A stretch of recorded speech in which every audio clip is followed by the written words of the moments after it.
नमस्ते।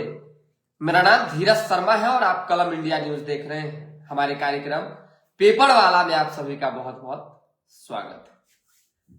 कई ऐसी खबरें हैं जो अखबार में छपी है, लेकिन जिन खबरों से चर्चाओं का बाजार गर्म है उसके बारे में बात करना बेहद जरूरी है।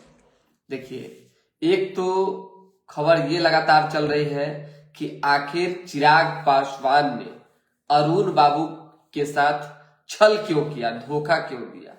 दूसरी खबर यह है कि जहानाबाद में अगर दो भूमिहार आपस में टकराएंगे तो सीधा फायदा किसे मिलेगा। और तीसरा, पप्पू यादव के स्वाभिमान के साथ कौन खिलवाड़ कर रहा है, यानी उनके स्वाभिमान को ठेस कौन पहुंचा रहा है। इन तीनों खबरों को हम बारीकी से बताएंगे, लेकिन पहले जो अखबार की खबर है वो संक्षेप में आप थोड़ा बहुत जान लीजिए। देखिए, महागठबंधन में सीटें तय हो गई और आज जिस तरह से प्रेस कॉन्फ्रेंस बुलाई गई है राजद की ओर से, नेता प्रतिपक्ष तेजस्वी यादव मौजूद रहेंगे, तो उस दौरान क्या कुछ जो है ऐलान होगा, क्या कुछ निर्णय लिए जाएंगे, ये हम आपको बताएंगे। ऐसे में फिलहाल जिस तरह से इंडिया गठबंधन की सीटें जब तय नहीं हुई उससे पहले आरजेडी ने कई जगहों पे अपने उम्मीदवार उतार दिए, तो ये दर्शाता है कि ये बगावती तेवर है, ये ताकत है जो किसी को भी झुका सकता है।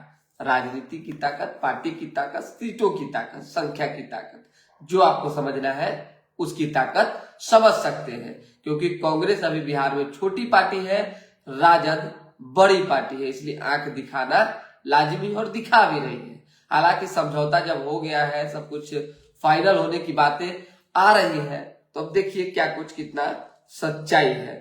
एक तो विशेषकर जो हम आपको बता रहे हैं कि ये एक खबर है, उसके बाद हम आपको बताते हैं कि नियम और शर्तें जो है वो कही जा रही है कि इंडिया गठबंधन में लाने की बात हो रही है। क्या नियम होंगे, नहीं होंगे, ये विशेष एनडीए में शामिल होने के बाद जो है पहली बार कल मुख्यमंत्री नीतीश कुमार से चिराग पासवान मिले, काफी खुश दिखे।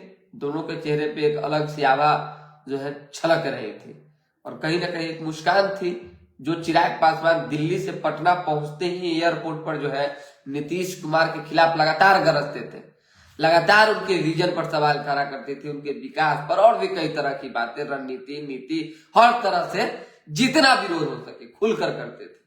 अब उनके लिए यानी चिराग के लिए नीतीश अच्छे हो गए हैं। राजनीति है, कुछ भी संभव है भाई।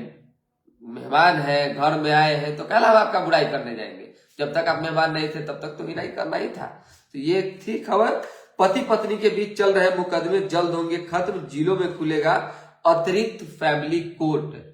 किसी तरह का कोई झगड़ा झंझट है तो उसको सुलझाने के लिए राहुल उद्धव के इनकार के बाद शिंदे की शिवसेना में गोविंदा शामिल हो चुके हैं। अब गोविंदा चुनाव लड़ेंगे। उसी तरीके से पहले भी सांसद रह चुके हैं। देखिए, पूर्व आईपीएस संजीव भट्ट को 20 साल जेल की सजा। इस खबर को बाद में पढ़ेंगे, बहुत लंबी खबर हो जाएगी। माफिया मुख्तार अंसारी का कल निधन हो गया। आपने देखा किस तरह से हार्ट अटैक की सूचना मिली, शिकायत मिली, उसके बाद आनंद फानंद में मेडिकल कॉलेज में भर्ती कराया गया, जान चली गई। कई तरह के अब आरोप प्रत्यारोप के दौर शुरू हो गए। तेजस्वी यादव ने भी ट्वीट कर लिखा है कि पहले भी उन्होंने शिकायत की थी कि उन्हें खाने में जहर दिया गया था, जांच क्यों नहीं हुई। अब क्या सच्चाई है नहीं है ईश्वर जाने, लेकिन जिसको जब जाना होता है वो चल ही जाता है, कोई भी स्थिति परिस्थिति हो, कारण जो भी चले। इसके साथ ही शिक्षा विभाग और कुलपतियों की 5वीं बैठक भी नहीं हुई है। ये भी तमाम तरह की रणनीतियां देख ही रहे आप कैसे बन रही है और बिगड़ रही है। जैसे ही पता चला मंत्री लेंगे बैठक, अफसर नहीं आए। चलिए, केजरीवाल ने कोर्ट में खुली दलीलें रखी, राहत नहीं मिली, 1 तक रिमांड पर गए। केजरीवाल भी जो है बुरी तरीके से फंस गए। हालांकि अपनी बातें तो लगातार रख ही रहे हैं, लेकिन ईडी के पास पर्याप्त सबूत है, इस वजह से केजरीवाल अभी अंदर है। चलिए, अभिषेक की हत्या करने वाले परिचित 3 संदिग्ध हिरासत में।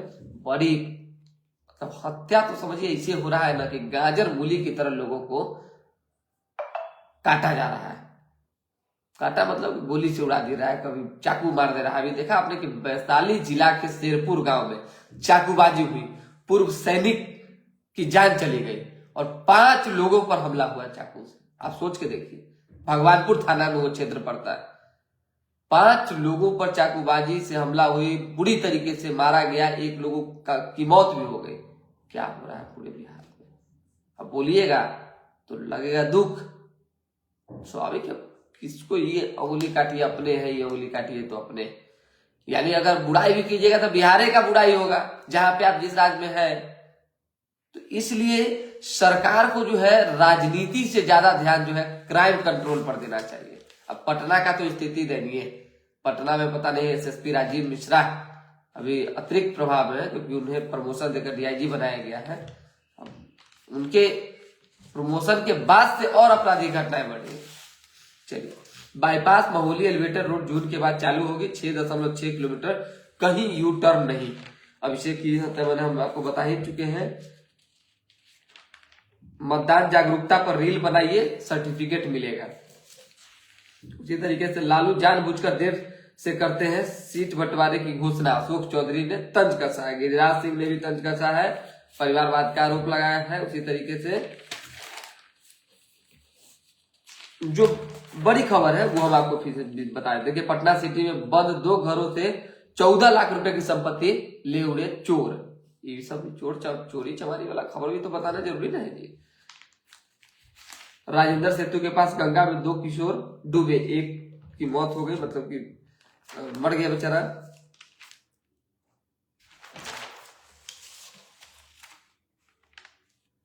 चलिए, अखबार का सेवा समाप्त। अब बताते हैं अरुण बाबू, चिराग पासवान में झमेला और जहानाबाद की सियासत में कहीं ना कहीं गर्माहट जैसी तस्वीरें जो देखने को भी मिल रही है।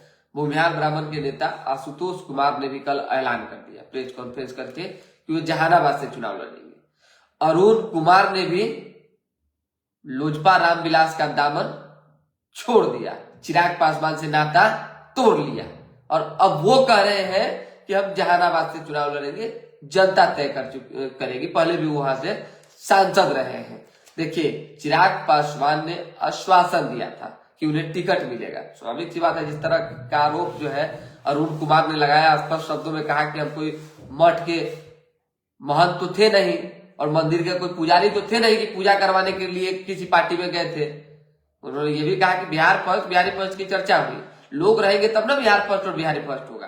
तो हमको बुलाया गया उनकी पार्टी में। अगर कोई बड़ा नेता अगर है तो एक रेणु कुशवाहा, हमारे लेवल का तो कोई नेता ही नहीं था और ये सच्चाई भी है। अगर अनुभव को देखेंगे तो अरुण बाबू का अनुभव एक अपना है, राजनीतिक 40 सालों का अनुभव है, इसलिए उन्होंने चिराग पासवान पर हमला बोला। कहा उन्होंने पिता तुल्य कहकर हमारा गला घोटा है, यानी राजनीतिक वध किया है, ये नहीं होना चाहिए। आशुतोष कुमार पर अब आ जाते हैं। उन्होंने ऐलान किया है कि भाई भूमिहारों की सीट है तो भूमिहार मैदान में उतरेगा।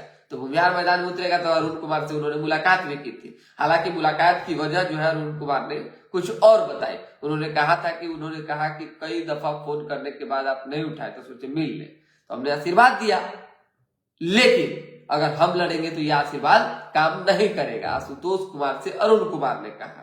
अब दोनों भूमिहार समाज के कद्दावर, एक अनुभवी है और एक जमीनी है। हालांकि जमीनी तो दोनों है, ऐसा नहीं कह सकते हैं कि केवल आशुतोष कुमार ही जमीनी है, अरुण बाबू जमीनी नहीं है। दोनों जमीनी है, दोनों कद्दावर है, लेकिन सांसद रह चुके हैं अरुण कुमार, इस वजह से उन्हें थोड़ा ज्यादा अनुभवी कहा जा सकता है। अब दोनों मैदान में सोच के देखिए, बीजेपी के साथ फॉरवर्ड वोट इंटैक्ट माने जाते हैं और ऐसे में अगर अरुण कुमार चुनाव लड़ते हैं और आशुतोष कुमार भी मैदान में होते हैं तो फिर क्या होगा, ये एक बड़ा सवाल है। वोट कटेगा, किसका कटेगा? एनडीए का कटेगा। सीधा फायदा किसको पहुंचेगा? स्पष्ट शब्दों में जेडीयू को पहुंचेगा, क्योंकि जेडीयू का हुआ प्रत्याशी है चंद्रवंशी। तो ऐसे में ये तमाम चीजें निकाली जा रही कि कैसे समाधान हो सके। अब समाधान की दृष्टि में देखिए कि अब या तो एक आदमी बैठेंगे, नहीं तो कुछ इधर उधर होगा, मैनेज होगा, नहीं तो फिर वही होगा जो मंजूर खुदा होगा। चलिए अब आ जाइए पप्पू यादव पर। पप्पू यादव अपने ही पैर पर कुल्हाड़ी मार लिए। पार्टी को उन्होंने मर्ज करवा दिया। एक म्यान में दो तलवार कभी से न संभव रहा है न कभी रहेगा। भर इच्छा लालू फैमिली को जो है राजनीतिक गाली जिसको हम लोग कहते हैं पूरा देते थे, पूरा उल्टा पुरान होता था, कई तरह की बातें। आज से 6 महीना पहले से तक अचानक से जो है घुल मिलने की बात सामने आने लगी। लालू यादव ने क्या कहा नहीं कहा भगवान जाने, लेकिन अपना उम्मीदवार उतार दिया। बीमा भारती जो है जदयू से इस्तीफा दी और उनको जो है सीधा पूर्णिया लोकसभा दे दिया गया। अब पप्पू यादव कह रहे हैं मर जाएंगे नीतीश कुमार की तरह, जान लीजिए मिट जाएंगे, लेकिन पूर्णिया नहीं छोड़ेंगे, यानी आत्महत्या कर लेंगे फिर भी पूर्णिया नहीं छोड़ेंगे। स्वाभाविक है, जब इंडिया गठबंधन अलायंस का अगर कोऑर्डिनेशन बरकरार रहेगा तो आपको किसी भी स्थिति परिस्थिति में छोड़ना ही पड़ेगा। मधेपुरा की बात आ रही है, या तो मधेपुरा चले जाइए चाहे कहीं अन्य जगह पे चले जाइए। बात स्वाभिमान से समझौता नहीं करने की रहे तो आप अगर लड़ेंगे भी तो जिस मकसद से आपने पार्टी को मर्ज करवाया और इंडिया गठबंधन के बैनर तले लड़कर जीत हासिल करना चाह रहे थे वो नहीं हो पाएगा। फिर वही स्थिति आ जाएगी। जो आरजेडी का वोट है वो आरजेडी के पास जाएगा, जो कांग्रेस का वोट है अपना वो भी इंडिया गठबंधन के पास जाएगा, बाकी आपका वोट थोड़ा बहुत वो भी आपके पास जाएगा और एनडीए का जो वोट है वो एनडीए के पास तो रहेगा। तो ऐसे में वोट इधर उधर ना हो, इस पर इंडिया गठबंधन से कुछ फैसला आ सकता है और पप्पू यादव भी निर्णय ले सकते हैं। कांग्रेस के सहारे वो अभी फिलहाल टिके हुए हैं। तो यही तमाम खबरें थी, विशेषकर धीरे धीरे करके एक एक चीज हम बताएंगे, बाकी आप पूछेंगे तो लगातार हम आपको अपडेट दे ही रहे हैं। और लोकसभा चुनाव को लेकर जिस तरह से तैयारियां की जा रही है, हम देखिए बहुत सारे लोग हैं जिनसे बातचीत होती रहती है, जेडीयू के हो, भाजपा के हो, राजद के हो, सबसे अपना भी एक सोर्स है। अब उस सोर्स के हिसाब से और जो पब्लिक में हम घूमते हैं तो लोगों से जो बातचीत होती है उसके मुताबिक अगर कहा जाए तो इस बार भाजपा के लिए वाकई चुनौती, नीतीश के इधर आ जाने के बाद भी चुनौती है। उस चुनौती को कैसे पार लगाना है इस पर तैयारियां तो चल ही रही है, लेकिन जेडीयू के एक बड़े नेता ने कहा है, ऑफ द रिकॉर्ड बोला है, नाम नहीं बताएंगे, कि इस पर 25 सीट भी लाना मुश्किल। 40 में 40 का दावा है, 25 सीट भी मुश्किल है।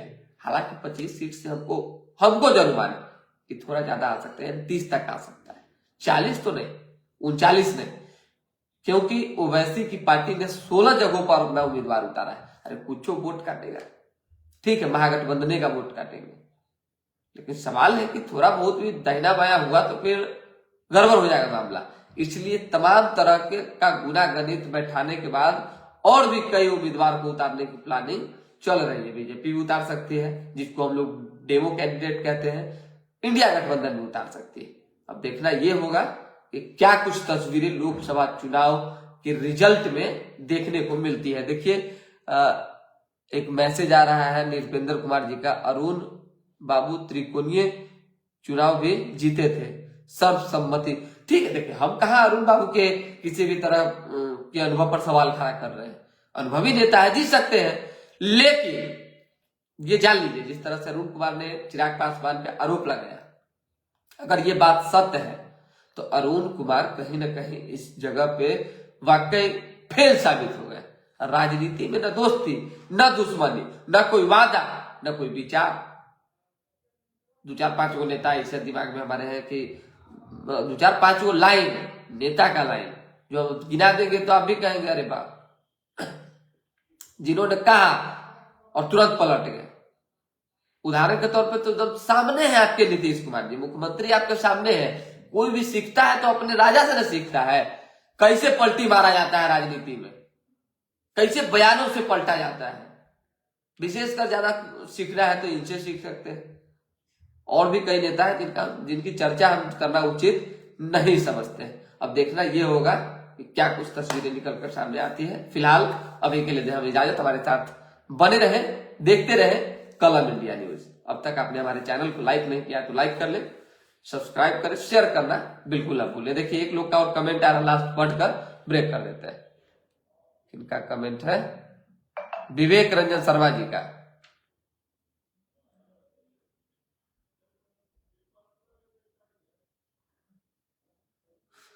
आ जाएगा सीट, मीडिया है तो मुमकिन है, ठीक है ना, मीडिया है तो मुमकिन है, तो अच्छी बात, कहाँ करे कि ना आएगा, आएगा तो देखा जाएगा।